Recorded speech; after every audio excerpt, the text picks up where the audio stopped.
get to have some more fun with graphs.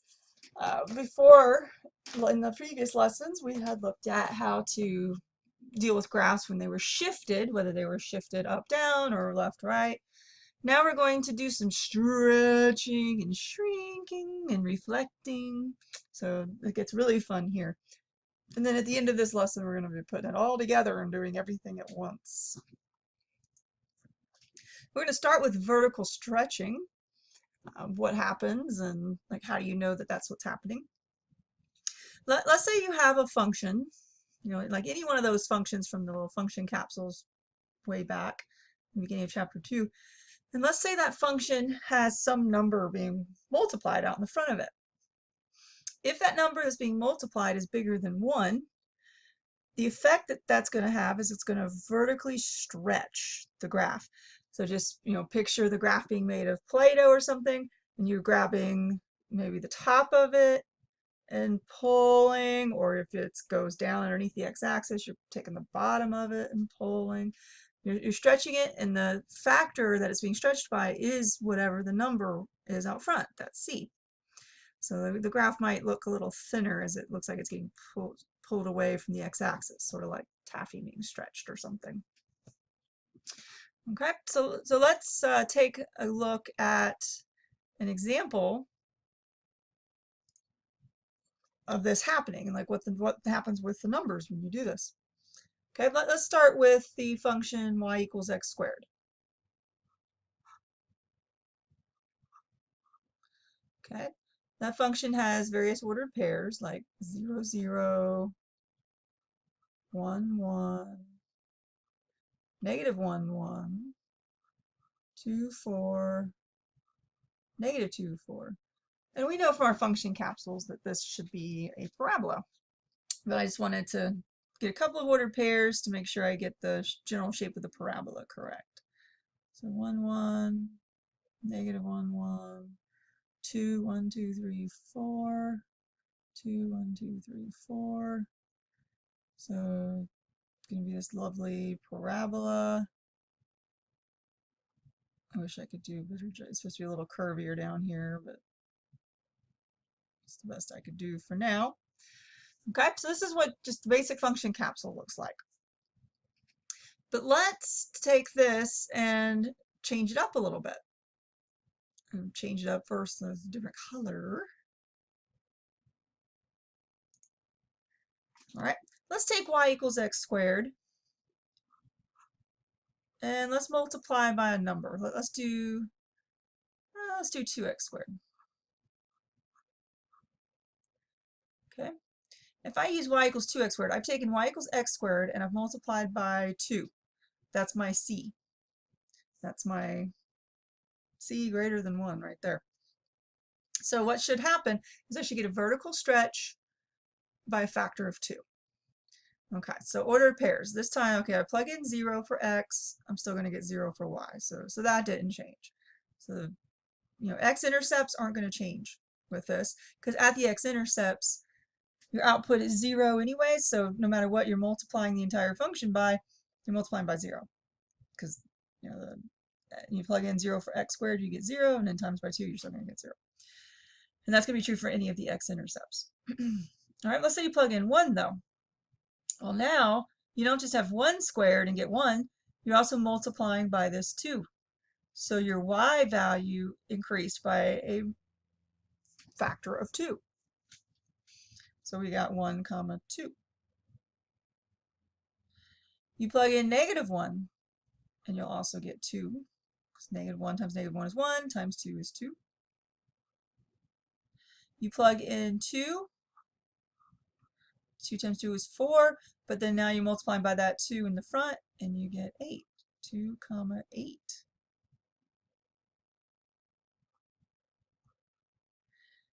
You do negative 2. Negative 2 times negative 2 is 4. 4 times 2 is 8.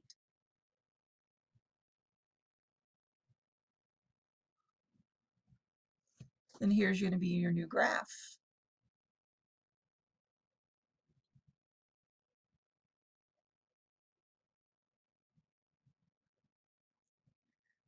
While I'm drawing this, I'll talk.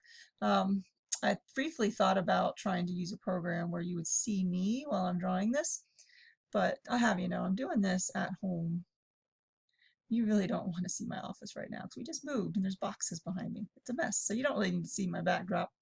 And also when I'm drawing stuff, I have this bad habit of like sticking out my tongue. So right now I'm thankful you can't see that. All you're seeing is what I'm drawing and and you're hearing what I'm saying, but you don't have to see me. If that really bothers you, let me know. Maybe I'll make a video so you can see what I look like. But otherwise, yeah, be thankful. All right, so here we go. I'm done drawing, done rambling. So this blue one, notice how it's different than the black one. The black one was shorter and squatter. This blue one is taller and thinner, taller and narrower. We call that a vertical stretching. It's like somebody grabbed this black one and started pulling it up. And notice that, you know, the x coordinates could stay the same, but the y coordinates were multiplied by the 2, multiplied by that factor of 2. And that's what changed it to be more vertically stretched out. Those y coordinates changed. And if you do a different number, like let's do a bigger number, you're going to see even more stretching. Let me do a different color. I'll do red. Let's say you use y equals 5x squared. Okay, 0, 0 is going to stay the same. Your x-intercepts will stay the same. So you plug in 1, now you're going to get 5. You plug in -1, you're going to get 5. Plug in 2, you're going to get 20. Because normally you'd have 2 times 2 is 4, and then you multiply that by 5, you get 20. -2, you get 20. So I'm not going to be able to plot these two on my grid because I did not mark this off up to 20.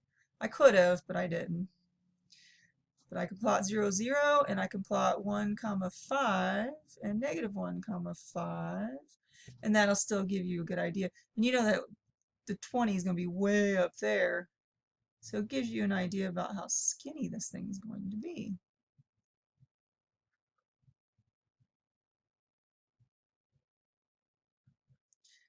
I'm trying to draw it good, but anyways, but there you go. So the higher the C, the higher the factor, the taller and skinnier, longer and skinnier this thing's going to get. Now that was very specific and talked about C being greater than 1. And you might be wondering, well, what if C is, well, if C is 1, then it's no different. It's just y equals x squared. But what if C is less than 1? Well, there's something special that happens if it's between 0 and 1. And there's also something special that happens if it's less than 0, if it's negative. We won't get to the negative till the end of this lesson, but next we'll look at what happens if it's between 0 and 1. 0 is pointless because y would equal 0, and that would be a horizontal line. So C can't be 0. And then when C is 1, that's just the original equation. All right, so vertical shrinking is what happens with the C is between 0 and 1, if you have a proper fraction. The graph will look like it's being vertically squished. Instead of vertically stretched like taffy, it's going to look like something sat on it, flattened, like squished it, made it fatter, squatter, shorter, look thicker. Okay. Let's do black again. All right, let's use the same function. Let's use y equals x squared again. Previous example, we had ordered pairs 0, 0, 1, 1, -1, 1, 2, 4, -2, 4. Okay, so we plotted those.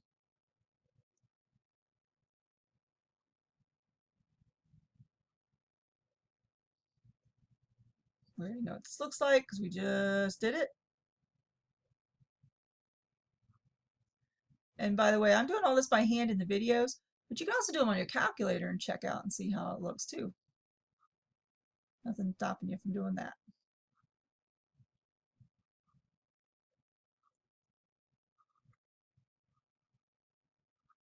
In fact, probably my last example, I'll just pull up the calculator and have some fun. Okay, let's change some color and we'll do the blue again, I guess. And let's use y equals 1/2 x squared. Well, now it should vertically shrink by a factor of 1/2. The 0, 0 will stay the same. Your x-intercepts stay the same. You plug in 1, you get 1 squared is 1, but then you're multiplying by that factor of 1/2. You plug in -1, -1 times -1 is 1, times 1/2. Plug in 2, 2 times 2 is 4, half of that is 2. Plug in -2, -2 times -2 is 4, half of that is 2. So you got your 0, 0, 1 comma 1/2, -1 comma 1/2, 2 comma 2, -2 comma 2. And just for kicks and grins, let's go ahead and put in 3. 3 times 3 is 9, half of 9 is 4.5. -3, -3 times -3 is 9, half of 9 is 4.5. And then you'll really see the squishiness of it. 4.5 is right here. 4.5 is right here.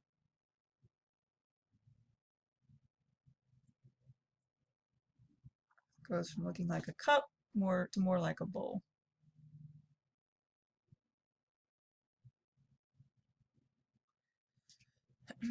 So it's been vertically shrunk by a factor of 1/2. And then if you use even a smaller fraction, change color. Let's use a smaller fraction like 1/5. 0, 0 stay the same. You'll have 1 comma 1/5, -1 comma 1/5, 2 comma 4/5, -2 comma 4/5. So you got your 0, 0, 1 comma 1/5, -1 comma 1/5, 2 comma 4/5, 2 comma 4/5. Then you throw in 3, 9/5 or 1 4/5. -3 will also be 9/5 or 1 4/5.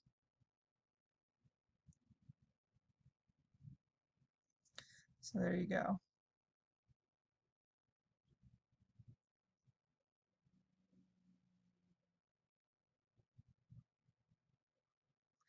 And there you go. So you really see the flattening there. The smaller the fraction, the closer to 0 your fraction is, the smaller it is, the more of that squashing effect you're going to see. So that's vertical stretching and shrinking. Now you can also have horizontal stretching and shrinking. You're going to find that in some of your functions, the vertical and horizontal, like if it's vertically stretched, it'll look like a horizontal shrinking. Or if it's vertically shrunk, it'll look like a horizontal stretch. It depends on the functions. Not all of them will blend together like that, but some of them do. Okay, so in this one, if you have a value of c being multiplied by your x,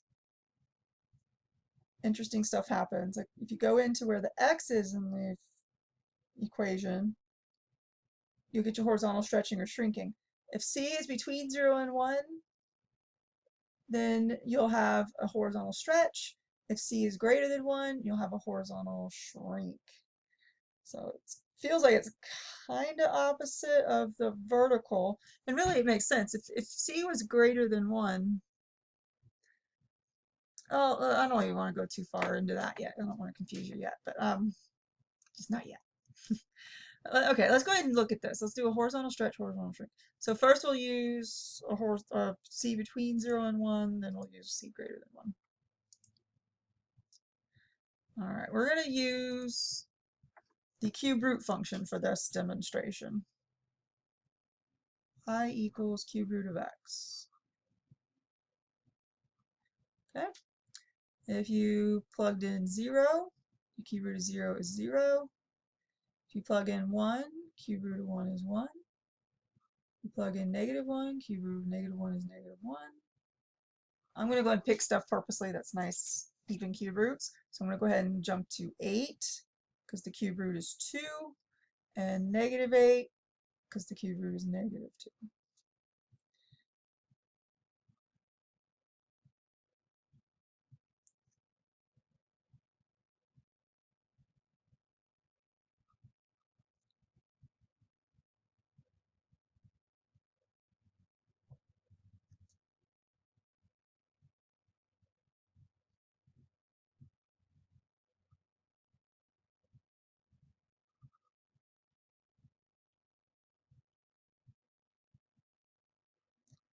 All right, so let's go ahead and sketch this graph.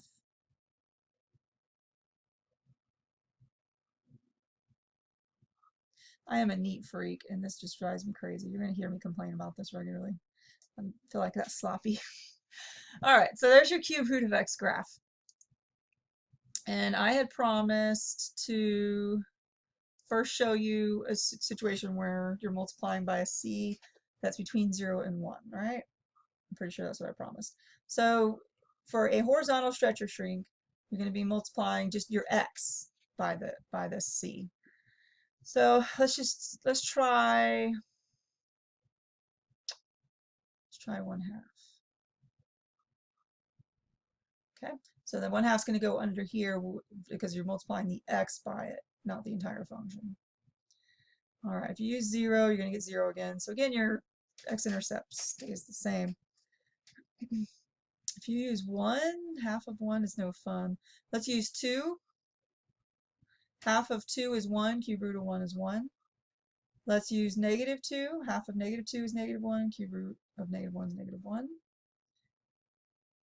Basically, I'm thinking about what I used up here and I'm doubling it because I'm doing half.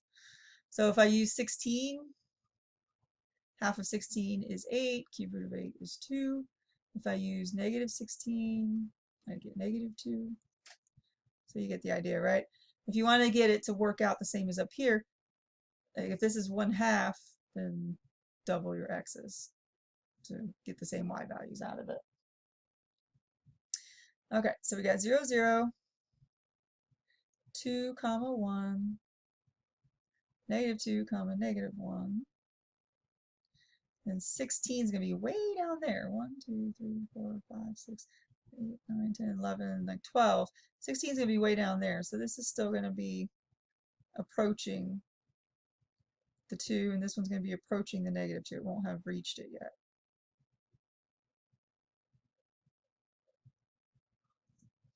But notice what it's looking like. It looks like somebody pulled it, they took the left side and the right side and started pulling it.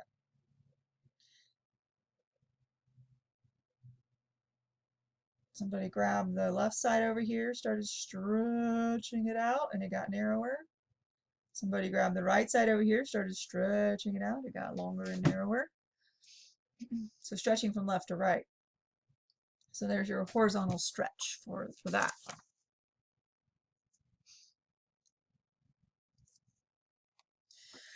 Okay, and then if you want to see a horizontal shrink or squash from a left and right squash, shrink. I don't like the word shrink. To me, shrink means it gets teeny tiny and miniature. To me, it's more like a squashing, like you're squishing it together and it's just kind of poof.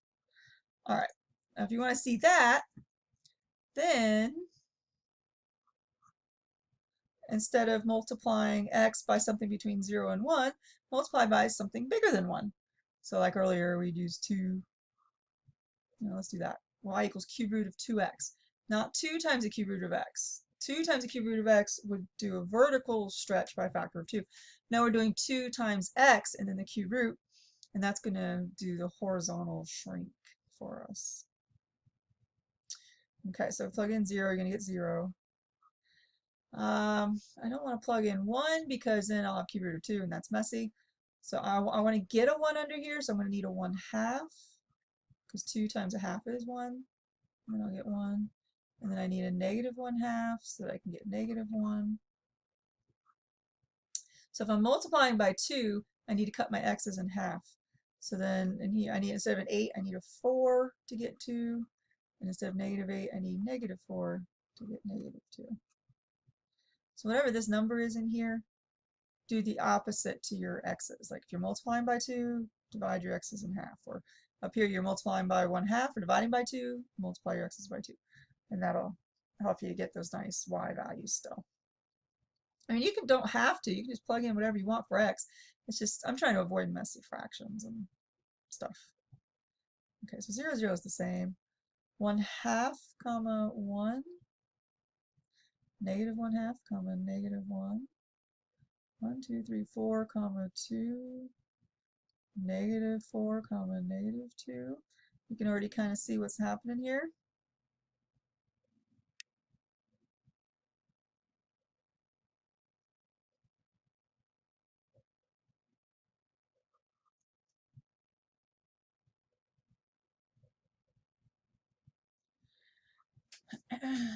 Now you can see that action. This is a horizontal shrinking. Imagine, somebody taking their hand over here on the left and their hand over here on the right, and then start squashing this black one together, and then it'll start to, push, and it would eventually line up with this red one, as long as you're squashing by that factor of 2.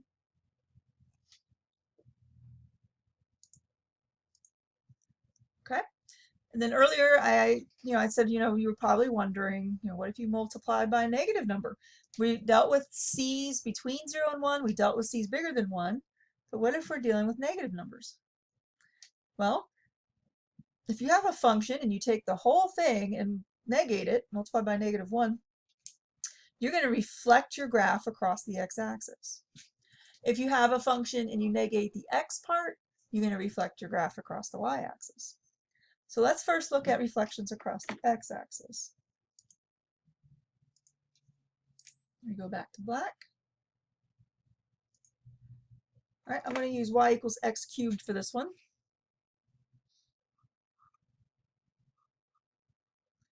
If I put in 0, I get 0. If I put in 1, I get 1.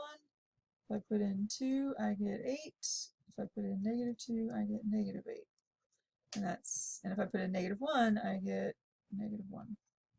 So that should be plenty of points to get a good idea of feel.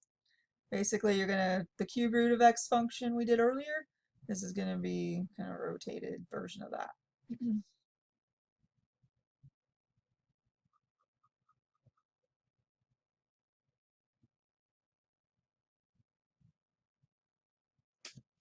Okay, so this is the original x cubed function.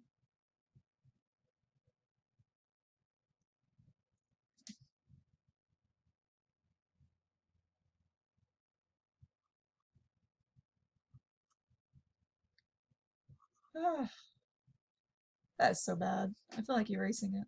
Should I? I think I should. I felt like that was just really bad.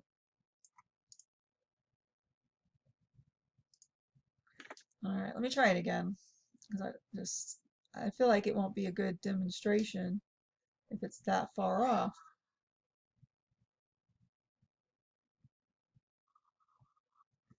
All right, let's try this again.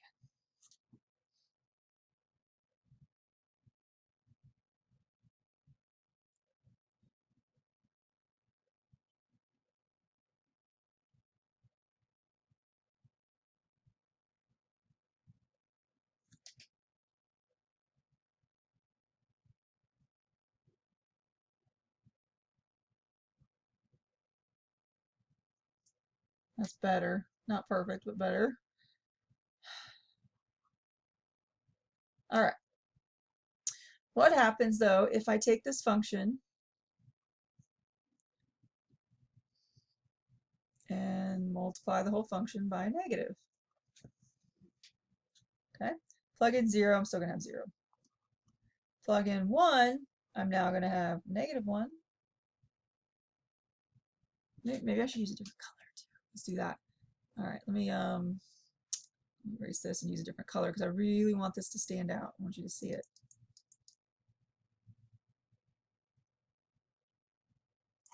Okay. I like blue. Maybe I'll use red for this one. Okay. So our y equals -x cubed.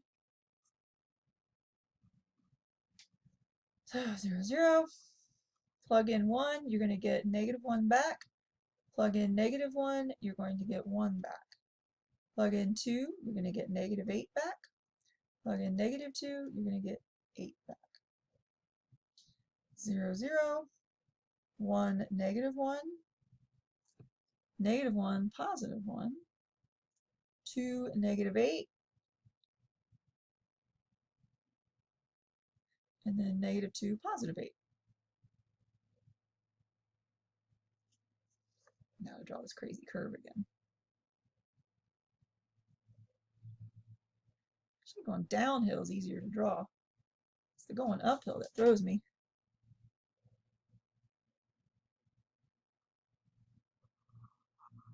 Still not perfect, but better than the uphill. All right, so there you can see it. By taking your entire function and negating it, you're still dealing with the same x values, but you end up with opposite y values. So like this point here was positive 1, positive 1. This point here is positive 1, negative 1. So the x values on these two are both positive 1, but the y values are opposites. And that is a reflection across the x-axis. This part here, and if you think about the x-axis like a mirror, this black part here and this red part are mirror images of each other. This red part and that black part are mirror images of each other. So there's an example of one of those reflections. And if you want to reflect across the y-axis, you negate your x. You'll have the same y values, but opposite x's this time.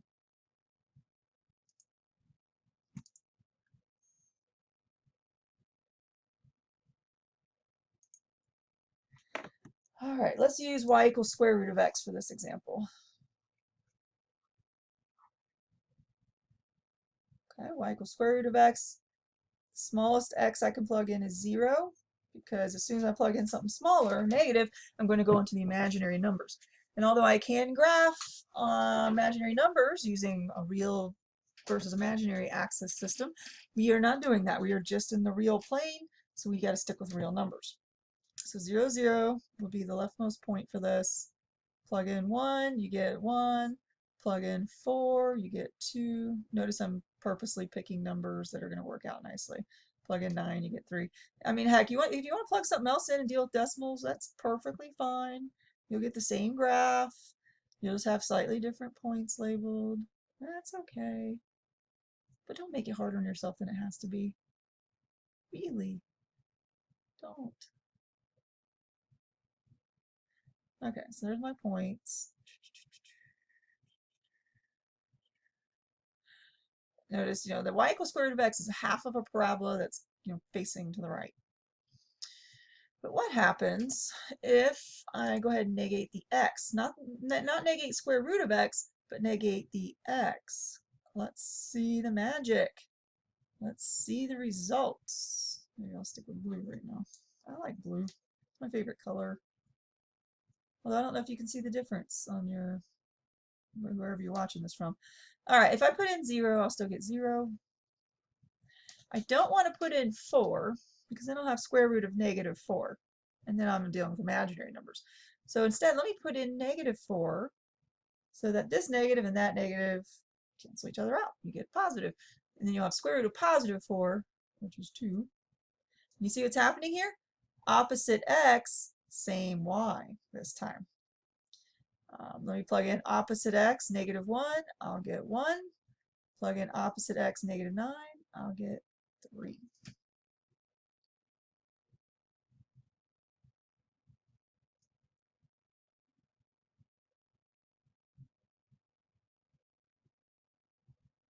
See where it went? Now I've got this little bird with wings flying through my graph. That's how I draw birds when they're flying in the sky. Arrgh! Lost my little rhythm there. Don't want it to be that far off.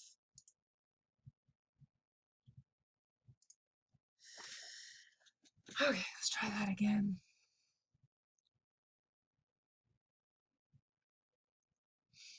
If I come over here.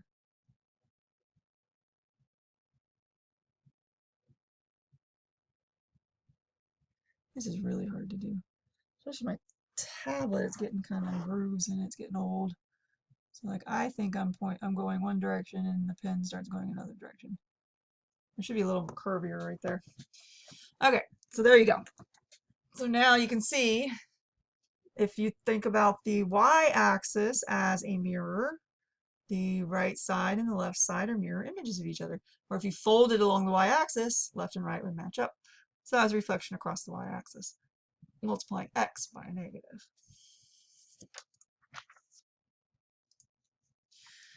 And then they're not going to leave it there. You're not going to just have one step in every equation you deal with. No, you're going to have equations where you have multiple steps to think about when you're trying to graph. And when they do throw this at you, follow your conventional order of operations, like you, for whatever your x is, think about what the order of operations would be for that problem and follow them.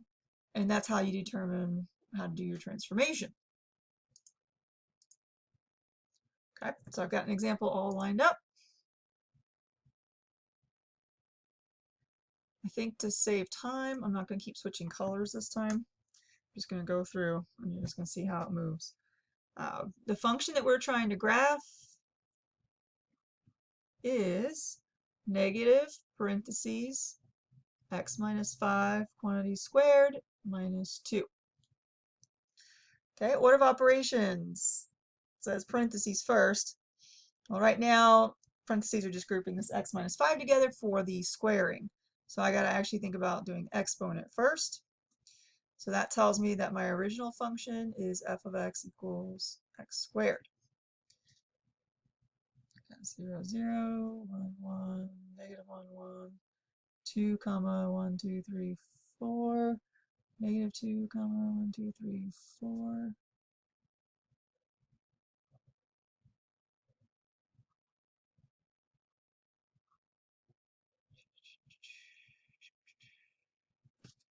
Let's see here. Okay, so this is my original f of x equals x squared. Now inside the parentheses, there's a minus 5. If I'm adding or subtracting directly from x like that, that's a shift left or right. Minus is a shift right. So I'm going to be shifting this whole thing to the right 5 units. 5. So each point, I'm going to be adding 5 to its x coordinate, but I'm going to be keeping the y coordinate the same.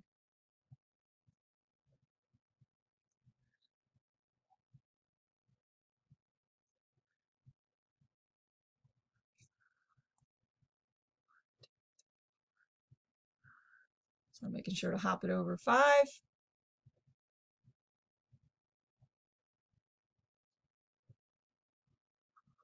So there's that.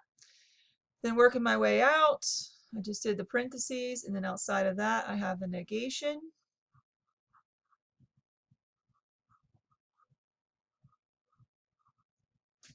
So whatever it was I had with the x minus 5 squared, I'm now taking those results and negating. So the x values stay the same, y values get negated, which means it reflects across the x-axis. So like this point was 1 above the x-axis, it's now going to be 1 below. Same with this point. 0 is not going to change. This point was 1, 2, 3, 4 above, it's now going to be 1, 2, 3, 4 below. Same with this point. 1, 2, 3, 4 below.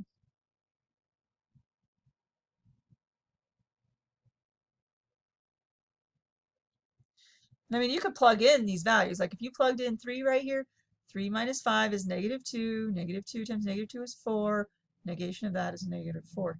And then you would see, oh, that's this point anyways. If you started like take these x values and plug them into here, you'll see what the y values look like. So even if you forget which way it goes, you can start plugging in numbers and seeing what the results are. And then finally, we've dealt with the negation outside the parentheses. And then outside of all that, there's a minus 2. That tells us we have to shift the whole thing down 2. So this time even 0, 0 moves. 1, 2, because you add or subtract something from the entire function, and you're shifting it up or down. So in this case, subtracting, so we're shifting it down.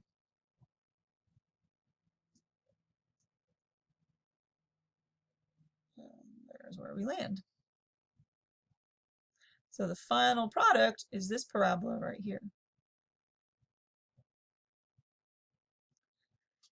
There we go.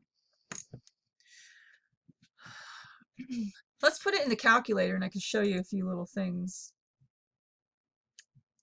about using the calculator for this, and then I'll wrap it up.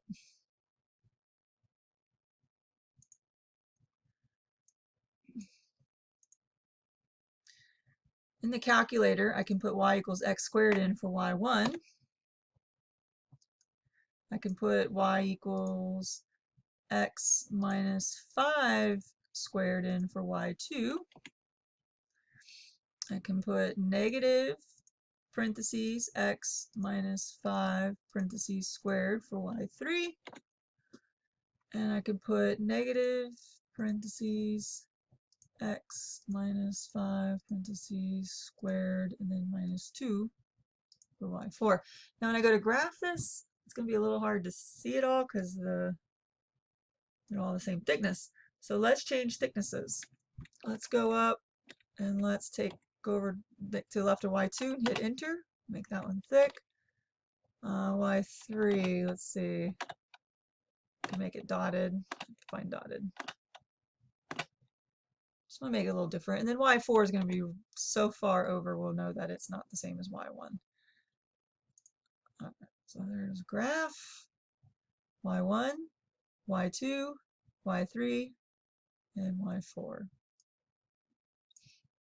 So my y1 was right here, their y1's right here.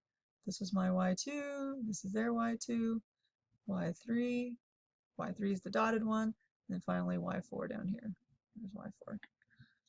So there's all 4 graphs. And you can see all the shifting and reflecting and so forth. All right, so you should have lots of fun with this. There's lots of practice. Get used to this because not only are you going to see this through the course, but for those of you who are moving on to trigonometry and pre-calculus and maybe calculus, you're going to be using this a lot. Trigonometry, there's a lot of graphing with a lot of this shifting, reflecting, stretching, shrinking, etc. When you get into sine, cosine, tangent, and all that. So it's very worth right now committing this to your memory and really getting a solid knowledge of it. All right. Okay, so there you go. That's a lot of graphing. Tune in again. We're going to start focusing on some specific functions in the near future. But for now, you'll have this nice mix to practice on.